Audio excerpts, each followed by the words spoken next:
नमस्कार दोस्तों, आज आपको बताएंगे कि गोवर्धन पर्वत की क्या महिमा है। उससे पूर्व आप सभी को इस हिंदू सनातन धर्म के पावन पर्व पंच दिवसीय इस पावन पर्व दीपावली की आप सभी को दिल से बहुत बहुत बधाई और शुभकामनाएं।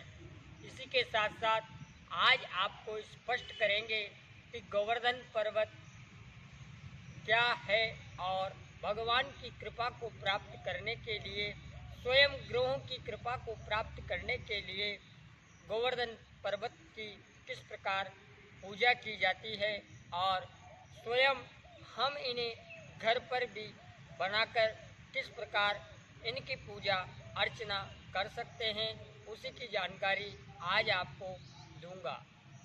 उससे पूर्व बता दूं, हमारे चैनल को लाइक, शेयर और सब्सक्राइब करें। साथ ही साथ कमेंट में अपनी समस्याएं अवश्य लिखें। इसी के साथ साथ आपको बता दें, गोवर्धन पर्वत जो कि एक अपने आप में प्रकृति की पूजा का एहसास है। प्रकृति ही गोवर्धन है और उसकी पूजा भगवान श्री कृष्ण ने स्वयं को मानकर ब्रजवासियों से करवाई थी, क्योंकि इंद्र को अभिमान था। इंद्र को अभिमान तोड़ने के लिए स्वयं भगवान श्री कृष्ण ने अपनात्व मानकर गोवर्धन पर्वत की पूजा उन ग्रामवासियों से करवाई थी। भगवान श्री कृष्ण ने इस गोवर्धन पर्वत को ही अपनात्व देकर इस गोवर्धन पर्वत को पूजनीय बनवाया था। वैसे यह एक प्रकृति है और पर्वत है। इसी के साथ साथ आज मैं आपको स्पष्ट करूंगा कि गोवर्धन पर्वत साक्षात भगवान श्री कृष्ण ही है।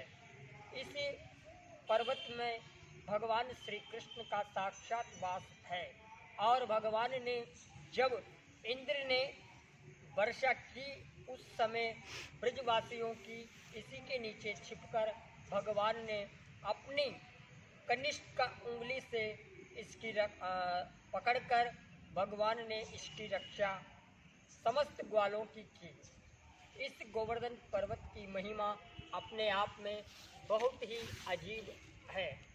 भगवान श्री कृष्ण ने हम सभी की रक्षा भी की और भगवान श्री कृष्ण एक लीला पुरुषोत्तम है। भगवान श्री कृष्ण साक्षात है और भगवान श्री नारायण के ही अवतार कहे जाते हैं। कई लोग भगवान श्री कृष्ण से रिलेटेड गलत विशेषताएं बताते हैं, जो कि गलत है। भगवान राम मर्यादा पुरुषोत्तम है, वहीं भगवान श्री कृष्ण लीला पुरुषोत्तम है। क्योंकि कहा यह जाता है, भगवान वही होता है जो भक्त की मनोकामना पूरी करे। भगवान वो नहीं होता जो भक्त की मनोकामना पूरी नहीं करे। तो प्रिय मित्रों, रामावतार में जब राम जी पुष्प वाटिका में जा रहे थे, तब लोगों ने यही सोच रखी थी कि काश हम भी राम जी की पत्नी होते। परंतु राम तो राम है, राम स्वयं ब्रह्म है। उन्हें कोई बताए या ना बताए, परंतु व्यक्ति के अंदर क्या सोच चलती है वो परमात्मा निश्चित रूप से जानते हैं। तो राम ने उन ऋषि मुनियों से यही कहा था कि इस अवतार में केवल राम हूँ, लेकिन जब अगले अवतार में कृष्ण अवतार में आऊँगा, उस समय आप सभी ऋषि मुनियों की मनोकामनाओं को पूर्ण करूँगा। और वही ऋषि मुनि नेक्स्ट अवतार में जब भगवान ने कृष्ण का स्वरूप धारण किया, तब वही ऋषि मुनि 1008 गोपियों के सुअवसर स्वरूप में भगवान श्री कृष्ण को प्राप्त मिली। तो भगवान ने गलत कुछ नहीं किया। कई लोग दो चार लड़कियों के साथ घूमने लग जाते हैं तो वो ये सोच बैठते हैं कि हम तो भगवान श्री कृष्ण हैं। जी नहीं, भगवान तो ब्रह्म है, उसकी बराबरी कोई नहीं कर सकता। जी हाँ, अगर आप कर सकते हैं तो भगवान ने तो 7 फन वाले शेष नाग पर नृत्य किया, आप एक पूंछ वाले नाग पर पैर रखकर बता दे, मान जाएंगे। भगवान श्री कृष्ण ने 7 कोस के गिरिराज पर्वत को अपनी कनिष्ठ की अंगुली पर 7 दिन तक रखा।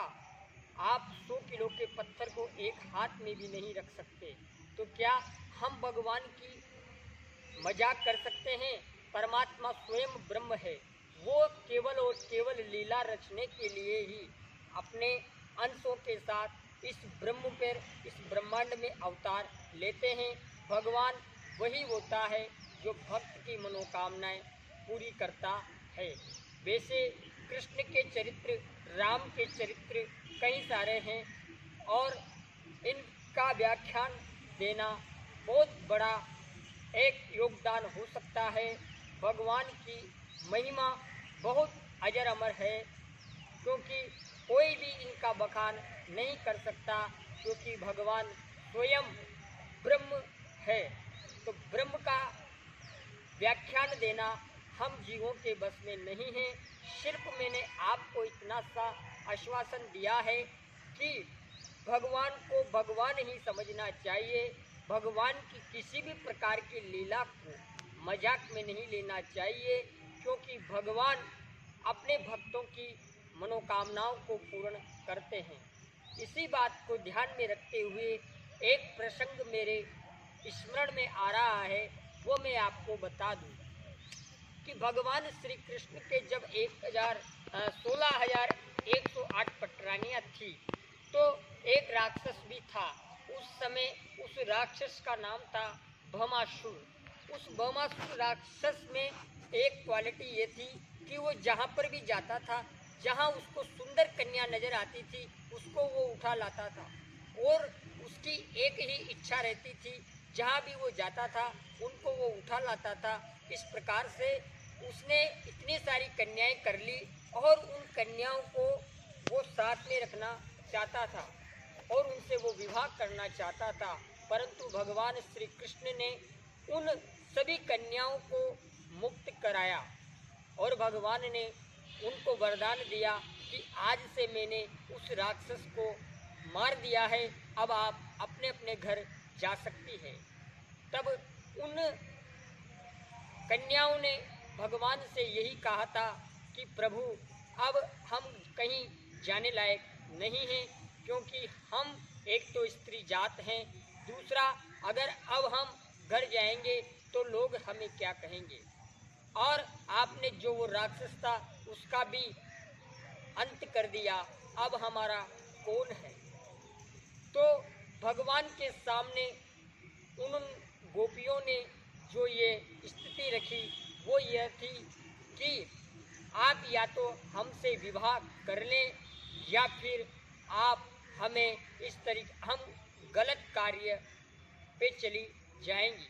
तो भगवान को इस बात का एहसास हुआ कि अगर ये गलत रास्ते पे चली जाएगी तो नाम अपना ही खराब होगा। तो भगवान श्री कृष्ण ने उन गोपियों की वो बात याद रखते हुए 16,000 जो वो गोपियाँ थी उनसे उन्होंने विवाह कर लिया। इस प्रकार से 16,108 जो पटरानियाँ थी भगवान की वो इस प्रकार हुई, और जो 8 पटरानियाँ उनकी अलग अलग थी वो अलग अलग विवाह करे। बाकी 16,000 पटरानियाँ उनकी एक साथ थी। 8 पटरानियाँ सत्यभामा, जामवंती, रुक्मणी, मित्रभद्रा, इस तरीके से उनकी 8 पटरानियाँ थी। ये भगवान के चरित्र पर मैंने कुछ व्याख्यान आप तक पहुँचाए। इसी के साथ साथ आप सभी को पुनः दीपावली के इस पावन पर्व की दिल से बहुत बहुत बधाई और शुभकामनाएं। हमारे ज्योतिष के ज्ञानवर्धक चैनल पर ज्ञानवर्धक कार्यक्रम देखने के लिए हमारे चैनल को सब्सक्राइब करें और बेल आइकन को दबाएं। इसी के साथ आज के इस कार्यक्रम को अंत करें, यही हम भगवान से प्रार्थना करते हैं। आप सभी धन धान्य सुख संपत्ति ज्ञान वैभव सबसे समृद्ध और खुशहाल बने रहें। इसी के साथ साथ आपको और आपके पूरे परिवार को, संपूर्ण विश्व को इस 5 दिवसीय दीपावली के पावन पर्व की दिल से बहुत बहुत बधाई और शुभकामनाएं। पुनः आप हमारे कार्यक्रम को ज़्यादा से ज़्यादा शेयर करें और इसे आप ही ने लोकप्रियता के शिखर पर पहुंचाया। इसी का लिए आप सभी दर्शकों का आत्मिक आभार और बहुत बहुत धन्यवाद। जय श्री राम।